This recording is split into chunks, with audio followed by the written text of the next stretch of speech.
Hey people, it's Niles talking. Now, this is an article I saw in The Guardian and I thought it would be interesting to cover it. The big idea, should robots take over fighting crime? Now, for people who follow me, I've covered technology and technology in law enforcement and stuff like that. What policy this channel takes on it. That much of the technology is programmed to be racist and unfair to black people, as are the people who program it. But let's keep going. Could artificial intelligence offer a fairer and more efficient way of policing? San Francisco's Board of Supervisors recently voted to let their police deploy robots equipped with lethal explosives, before backtracking several weeks later. In America, the vote sparked a fierce debate on the militarization of the police, where it raises fundamental questions for all of us about the role of robots and AI in fighting crime, how policing decisions are made, and indeed the very purpose of our criminal justice systems. In the UK, officers operate under the principle of policing by consent rather than by force. But according to the 2020 crime survey for England and Wales, public confidence in the the police has fallen from 62% in 2017 to 55%. One recent poll asked Londoners if the Met was institutionally sexist and racist. Nearly two-thirds answered either probably or definitely. This is perhaps unsurprising given the high-profile cases of crimes committed by police officers such as Wayne Couzens, who murdered Sarah Everard, and David Carrick, who recently pleaded guilty to 49 offenses, including rape and sexual assault. The new commissioner, Mark Rowley, has said that we have to prepare for more painful stories, and warned that 2 or 3 officers per week are expected to appear in court on criminal charges in coming months. But what if the problem with policing goes beyond so-called bad apples, beyond even the culture and policies that allow discrimination to flourish unchecked? What if it's also embedded in the way that human beings actually make decisions? Policing requires hundreds of judgments to be made each day, often under conditions of extreme pressure and uncertainty. Who and where to police, which cases and victims to prioritize, who to believe, and which lines of inquiry to follow.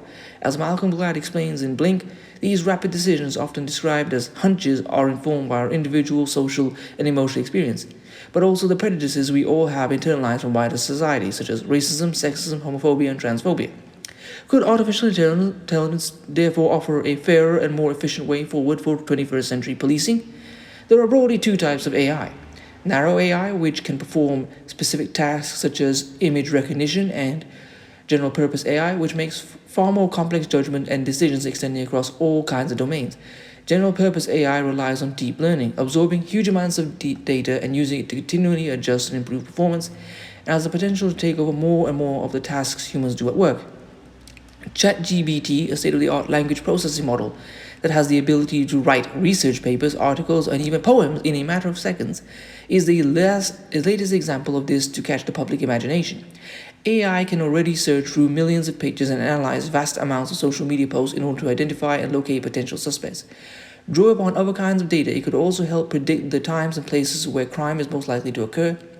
In particular cases, it could test hypotheses and filter out errors, allowing officers to focus on lines of inquiry most justified by the available evidence. Faster, fairer evidence-based decisions for a fraction of the cost certainly sound attractive.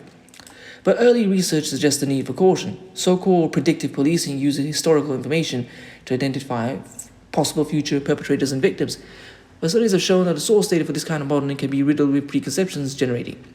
For example, results that categorize people of color as disproportionately dangerous or lawless.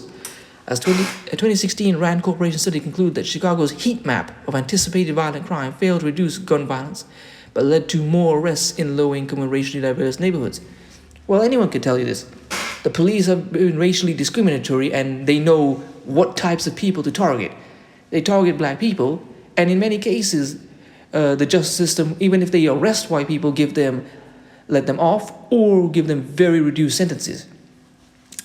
I mean, there was a story of that young white student, I think from California, or Stanford something, where he was let off with an incredibly low sentence, even though he was literally caught in the act raping an unconscious woman. But because he had the complexion for the protection, he got away with it. So that's just one example of the incredible bias in the justice system that certain groups of people can be caught committing the crime and get away with next to no punishment. So no, the prior data is massively flawed. More profoundly, AI is designed to achieve the objectives we set it. So as Professor Stuart Russell warned in his 2021 Reef Lectures, any task must be carefully defined within a framework that benefits humanity least.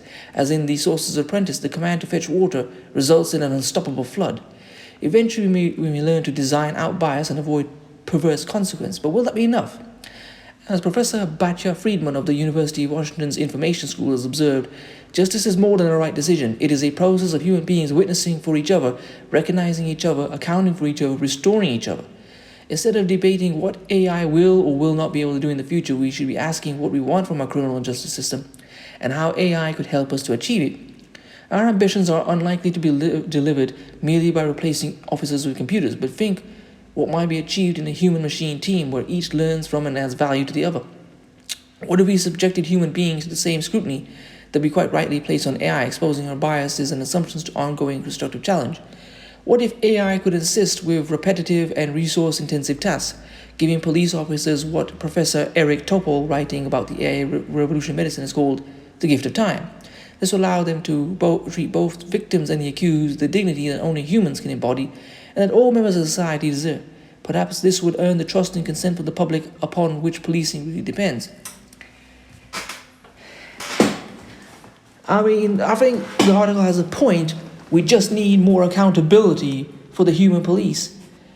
And if you think about it, recent events here in the UK have shown what happens, because for years there were accusations of racism against the police, but because it was against black people, people just started with thug blaming, black on black crime. It's only when one white woman was very noticeably murdered and a white police officer targeted other white females that it became that people were shocked. Oh my God! The subconscious message was, this can happen to us too. It's not something that happens to the minority that we don't like. When people start holding the police accountable and asking the same questions regardless of who the victim is, and demanding accountability, then maybe police will change. As long as accountability and justice are reserved for the groups in society that people like, nothing will change. Anyway, I want to put it to you, the people, my viewers listening, Diwanian, Black Americans, and others. What do you think? Please comment, rate, share, and subscribe. Peace.